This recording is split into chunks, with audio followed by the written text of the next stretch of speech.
Bismillahirrahmanirrahim. Assalamualaikum warahmatullahi wabarakatuh. Kembali lagi bersama saya di channel ini di Paradigma 45, sahabat Paradigma 45 dimanapun Anda berada, sebangsa setanah air. Semoga kita semua senantiasa diberikan kesehatan Allah Subhanahu wa taala untuk senantiasa menjaga negara kesatuan Republik Indonesia.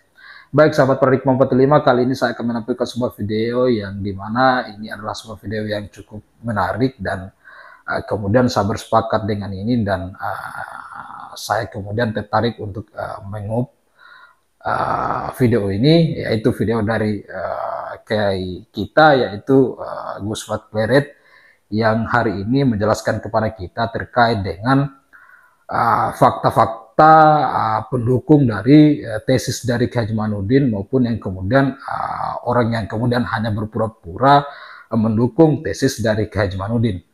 Ya, bahwa kenapa kemudian saya mengatakan ini, saya bersepakat bahwa kalau saya menganalisa mungkin memang di 1 minggu terakhir ini, kemudian juga sebenarnya saya sudah bisa menarik kesimpulan bahwa siapa yang kemudian hanya berpura-pura mendukung tesis dari Kiai Hajimanuddin atau hanya melakukan pansos terhadap apa yang kemudian menjadi temuan dari Kiai Hajimanuddin Al-Bantani, dan siapa yang betul-betul ikhlas tulus kemudian mendukung dan berjuang bersama-sama dengan Kiai Hajimanuddin Al-Bantani untuk menyampaikan kepada publik bahwa memang Bani Alawi itu tidak tersambung nasabnya kepada baginda Nabi Muhammad SAW. Jadi pada pagi hari ini tadi kemudian ada sebuah video dari Gus Fuad Pleret yang cukup rinci menjelaskan kepada kita bahwa siapa-siapa kemudian yang memang hanya berpura-pura dan siapa yang betul-betul tulus ikhlas membantu dan mendukung tesis dari Kiai Hajimanuddin Al-Bantani. Nah, sebuah videotek yang kemudian disampaikan oleh Gus Fuad Pleret ini kemudian dikasih judul dengan judul bahwa ini peta kelompok penyusup fakta Habib bukan keturunan Nabi Muhammad SAW. Mungkin dengan maksud bahwa kemudian beliau telah bisa memetakan siapa ini yang kemudian bagaimana maksud dan tujuannya kemudian selalu mengup hasil tesis dari Kiai Hajimanuddin Al-Bantani. Dan ternyata Gus Fuad Pleret telah menemukan fakta bahwa 1, 2, 3 orang, bahkan 4, 5, 6 orang itu betul-betul bahwa mereka ternyata selama ini hanya berpura-pura mendukung hasil tesis dari Kiai Hajimanuddin Al-Bantani. Dan saya bersepakat dengan itu karena berdasarkan pengamatan saya dan teman-teman yang lain juga bahwa bukti-bukti ini menguatkan kita bahwa memang mereka si ini dan si itu hanya berpura-pura mendukung tesis dari Kiai Hajimanuddin Al-Bantani, yang dimana mereka sebenarnya adalah pendukung dari Bani Alawi. Untuk itu, bagaimana kemudian Gus Fuad Pleret mengulas dan menyampaikan ini kepada kita, mari langsung saja kita simak dan kita saksikan berikut ini. Katanya nasab Alawi Habib itu yang terbukti tidak tersambung sebagai keturunan Nabi Muhammad SAW, itu kalau kita perhatikan dengan jeli, dengan seksama, maka sebenarnya tidak ada yang bisa membantah gitu. Jadi apa yang disampaikan oleh Kiai Haji Maduddin Osman Al-Bantani dengan kajian kitab nasab, kemudian juga ditelusuri lebih detail lagi oleh Kiai Nur Ihya Surabaya, kemudian kajian manuskrip yang disampaikan oleh itu Bagus Mogi Nur Fadil, kemudian kajian sejarah, kajian sosial politik, kajian perilaku yang dilakukan oleh Gus Fakih KRT Wiradiningrat, itu sebenarnya tidak ada yang bisa menandingi, tidak ada yang bisa membantah, kecuali hanya noise saja. Ya memang di dalam perdebatan itu kalau satu pihak tidak bisa menjawab itu ya bisanya hanya memberikan noise, memberikan kekacauan yang nanti secara simbolik itu muncul kata-kata diam saudara gitu. Dan oleh karena itu, karena secara teks itu tidak lagi bisa dibalikkan keadaan, jadi Habib itu memang terbukti bukan dzurriyyat Nabi dalam kajian teks, dan juga yang juga perlu dicatat juga kajian filologi yang dilakukan oleh Profesor Dr. Menachem Ali, baik menggunakan data internal maupun data eksternal gitu, itu makin mengokohkan lagi bahwa Habib Habib itu memang bukan keturunan Nabi. Dan secara keseluruhan kan saya setuju dengan yang disampaikan Kiai Fathullah ya, dari mana, Banyuwangi apa Jember, yang mengatakan bahwa kajian teks itu yang dilakukan oleh Kiai Imad dan kawan-kawan itu, termasuk kajian filologi dan lain-lain itu,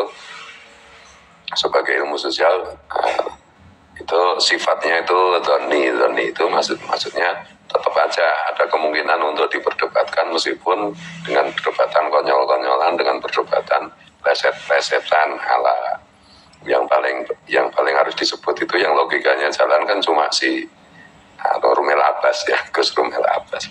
Itu pun ya sekali lagi levelnya cuma plesetan. Nah, oleh karena itu kan beberapa minggu yang lalu saya sampaikan bahwa selanjutnya nanti kita tinggal tunggu aja setelah muncul buku-buku yang itu didasarkan pada tulisan Kiai Imad. Kita juga mengharapkan juga muncul buku-buku yang didasarkan pada pernyataan-pernyataan, kajian-kajian dari itu Bagus Mogi, kemudian Kiai Nur Yahya, kemudian Gus Fakih, kemudian Profesor Dr. Menachem Ali, khusus untuk tulisan-tulisan Kiai Imad itu kan saya sarankan kepada beliau itu nanti bisa menjadi bahan disertasi gitu untuk gelar doktor beliau gitu. Nah, selanjutnya tentu saja kita harus melangkah kepada dalil yang sifatnya qat'i, yang sifatnya pasti berdasarkan sains gitu, berdasarkan ilmu pasti, yaitu kajian ilmu DNA yang selama ini juga sudah banyak yang melakukan. Di antaranya yang perlu kita sebut tentu saja yang paling intensif kan Dr. Sugeng Sugiarto, peneliti di BRIN, dan juga Dr. Ari Kim, BRIN di Serpong ya. Kemudian ada beberapa teman beliau yang juga menguatkan mengenai kajian DNA Habib-Habib dari Yaman ini kan, intinya hasil kajian, hasil tes DNA-nya yang sudah diambil sampel-sampel Habib-Habib di beberapa negara itu kan secara open posting sudah disampaikan bahwa haplonya itu G gitu. Jadi mustahil itu Habib-Habib itu berdasarkan kajian DNA, mustahil itu Habib itu keturunan Nabi, itu mustahil. Mardudun jelas itu dari kajian tes DNA. Keturunan Nabi Ismail saja tidak, keturunan Nabi Ibrahim saja tidak, itu haplogi itu. Nah, persoalannya kan di dalam perdebatan ini ada penyusup gitu. Nah, siapa penyusup itu? Ya, penyusup itu ya yang melayani noise yang dilakukan oleh kelompok Habib Alawi dan para budanya itu. Ada itu siapa itu si Qurtubi apa siapa nantang debat lagi gitu. Nah, gak ada gunanya debat ilmu kitab nasab dan lain-lain sudah tuntas, tidak ada yang bisa jawab. Rumel aja nggak bisa jawab, apalagi cuma Qurtubi dan yang lain. Saya nggak meremehkan Qurtubi ya, tapi level intelektualnya kan ya agak di bawah Rumel lah, jauh di bawah Rumel lah. Dan yang melayani ya itulah penyusup sebenarnya. Ayo, saya berani menghadapi Qurtubi, kapan debat jadwalkan ini itu. Nah, itu penyusup itu orang-orang yang sebenarnya tidak benar-benar memperjuangkan kesetaraan masyarakat kita, tidak benar-benar melawan arogansi kelompok Habib yang terbukti bukan keturunan Nabi itu, tidak benar-benar berniat untuk membela kesetaraan umat Rasulullah, membela kebenaran, menghindarkan agama dari fitnah, dari kerusakan, memperjuangkan sejarah yang benar, karena juga sudah dirusak oleh oknum-oknum Habib dan terlalu banyak oknumnya jadi dan terorganisir sehingga tidak bisa juga dibilang oknum menurut saya itu, dengan fenomena pembelokan nasab makam-makam leluhur bangsa Nusantara gitu. Nah, yang melayani debat tantangan-tantangan yang dilakukan oleh budak-budak Habib itu, ya itulah penyusup. Mereka mengklaim dirinya sebagai pembela tesis Kiai Mat, ya tak? Membela apa itu berpegang teguh pada apa itu Kiai Mat, tesis Kiai Mat. Sebenarnya enggak, itu menurutku ya cuma pansos aja, cuma cari duit, cari popularitas, cari yang gitu loh. Jadi waspadalah terhadap orang-orang yang seperti itu, yang apa pura-pura membela tesis Kiai Mat, menggunakan Kiai Mat untuk apa itu pansos mereka gitu, tidak untuk mencerdaskan apa itu warga negara netizen bangsa Indonesia, tidak. Apa itu agendanya ya agenda pribadi aja, agenda popularitas, agenda cari duit, dan biasanya mesti malah nggak dapat duit, dan biasanya kalau dapat populer ya cuma sebentar kayak gitu. Jadi kemarin itu kan saya pikir ngadepi Habib itu gampang lah, yang agak berat itu ngadepi budak-budaknya yang sudah terlanjur disihir itu, ya, tapi ternyata yang lebih berat lagi itu ya menghadapi penyusup gitu. Penyusup itu yang memecah belah, yang apa itu memecah belah barisan orang-orang yang perjuangkan kebenaran gitu. Kamiman haulakum min ahlil Madinah munafiqun, ini ayat ini kayaknya relevan juga. Dan saya secara pribadi juga sudah menyampaikan ke teman-teman, wabil khusus kepada Kiai Imaduddin Utsman Al-Bantani, waspada loh dengan penyusup yang pura-pura membela tesis penjenengan, yang pura-pura setia pada penjenengan. Waspadalah, penjenengan itu cuma diperalat itu. Mereka tidak benar-benar membela umat Rasulullah, menegakkan kebenaran, meluruskan sejarah yang hendak dibelokkan, meluruskan sejarah Jatman, sejarah NU yang sudah mulai dibelokkan, meluruskan nasab leluhur yang sudah dipalsukan gitu, meluruskan dzurriyyat Rasulullah yang benar-benar dzurriyyat Rasulullah, membela ajaran Rasulullah, membela kesetaraan dalam hidup bersama di dalam bingkai NKRI, Pancasila, Undang-Undang Dasar 45, Bhinneka Tunggal Ika. Waspadalah itu. Tapi ya terserah mau percaya mau enggak. Apa itu becik ketika Allah ketara. Yang benar, yang tulus, yang ikhlas, pasti pada akhirnya akan menang.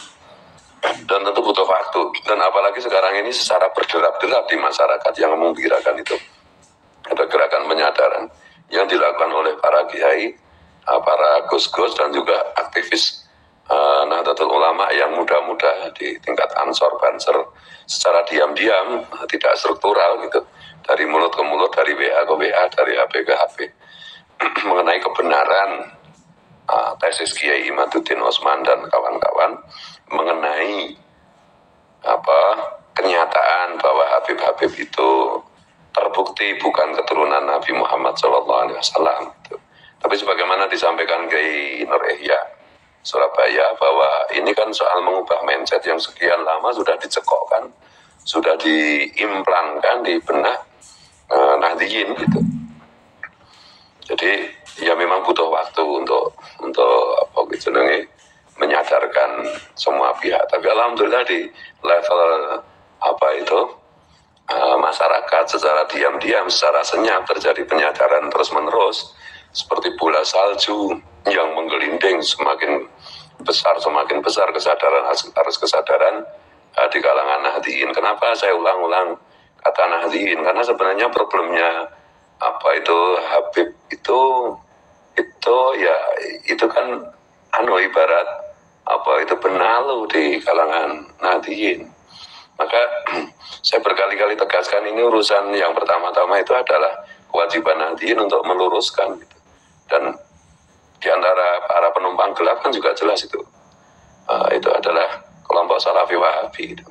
Ya coba perhatikan itu, yang ngecam-ngecam saya, ngecam-ngecam Gus Abbas, nanti sebentar lagi kan ngecam Kiai Imam. Dan yang bela si pengecam itu siapa? Ya kelompok itu, YouTuber Salafi Wahabi. Nggak ada YouTuber Nahdliyin kok bela tukang ngecam itu. Kelihatan petanya, kelihatan polanya gitu.